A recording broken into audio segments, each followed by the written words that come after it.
Culture is such a big word in farming. Agriculture, permaculture, horticulture, tissue culture, everything culture, and then people culture of all kinds. Yeah. All right, enjoy. All right, be careful.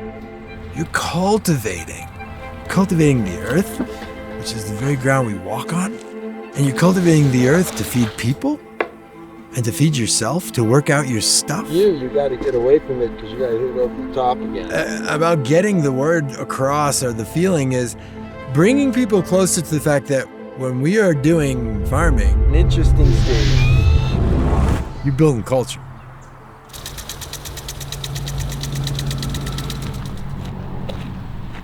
It's a pretty long time in my life of different endeavors that had names and farms. But as a foundation, the seeds are at the core of the mission, meaning growing seed, farm breeding seed, being an information and supply for general public and growers of seed.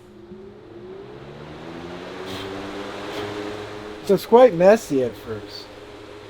And I trust that the wind will separate all that chaff. But as a foundation, the goal and the mission is to ground in to establish a resource.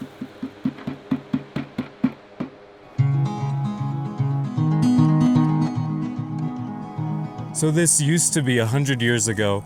This is what every farm would do.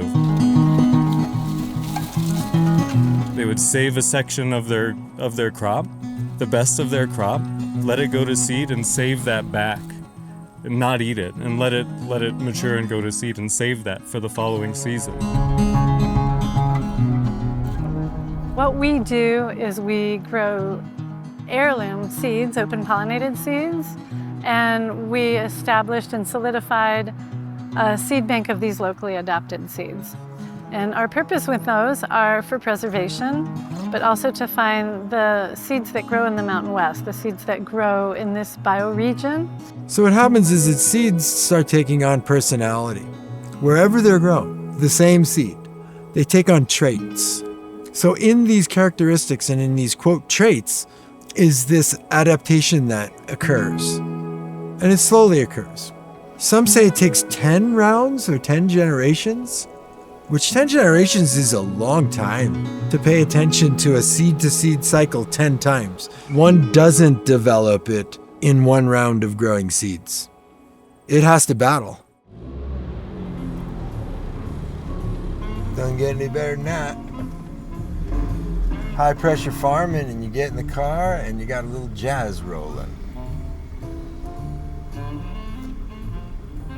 It always settles me down a little bit, because there's so much to do on a farm. These are young kales. These are what we call the juvenile kale, the teenagers, right? And they're just coming into play. But kale is a biennial plant. It goes for 2 years, not one. And its second year is when it blooms. So these plants need to make it through a Colorado winter. This is part of the challenge. How do we overwinter cabbages to bloom next year when they're going to freeze?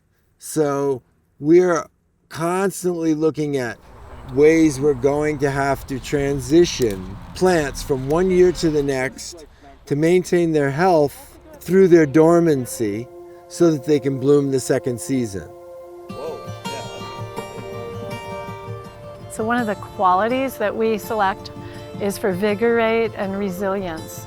We're trying to go through and propagate or plant seeds to grow all these things.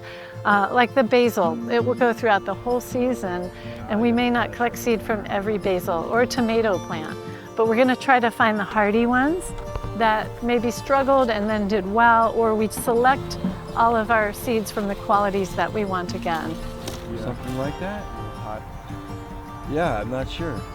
So when you're bringing in a crop, it's very economical. You're storing it for the future. It's like, wow, that is a crop. You put that away.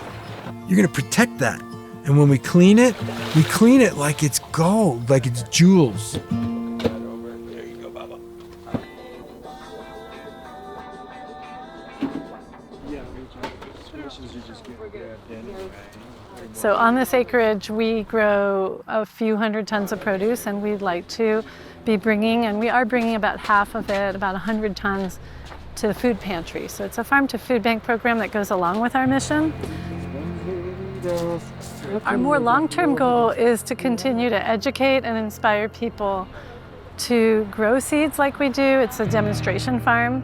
A lot of people don't make the aha of connecting a seed to their food, and there needs to be that aha moment sometimes because they love food and they might even love the plants, but to see where the seeds originate from. And so what Zero Foodprint has done is collected funds from the beverage and food industry from people who are really interested in regenerative farming. And they're taking those funds to farms like ours so that we can do cover crop rotation like we're doing this year, which will restore the land. You know, dancing seed is an age-old tradition, right, in cultures. The light red ones, you can kind of see them in there. They'll probably be light and fly away, and those will be lower germination. So even by looks, I can tell, generally, the percentage of good seed that'll be in the seed lot. So I would say we're in the 90s. Seed adaptation is all about the rigor of year in and year out trials and errors. And one can't really see the seed until we go ahead and fan it. It's a stretch for many to understand the depth of the relationship that a farmer and a family, their relationship to the seed, that they actually grow that variety and then save it again. And it's so exciting because what does a good seed give you? Hope. Everybody wants hope. The seed is one very, very big story. But it's real. The seed means everything to people. So what does everything mean? It's deep-rooted, soul, cultural, spiritual connection.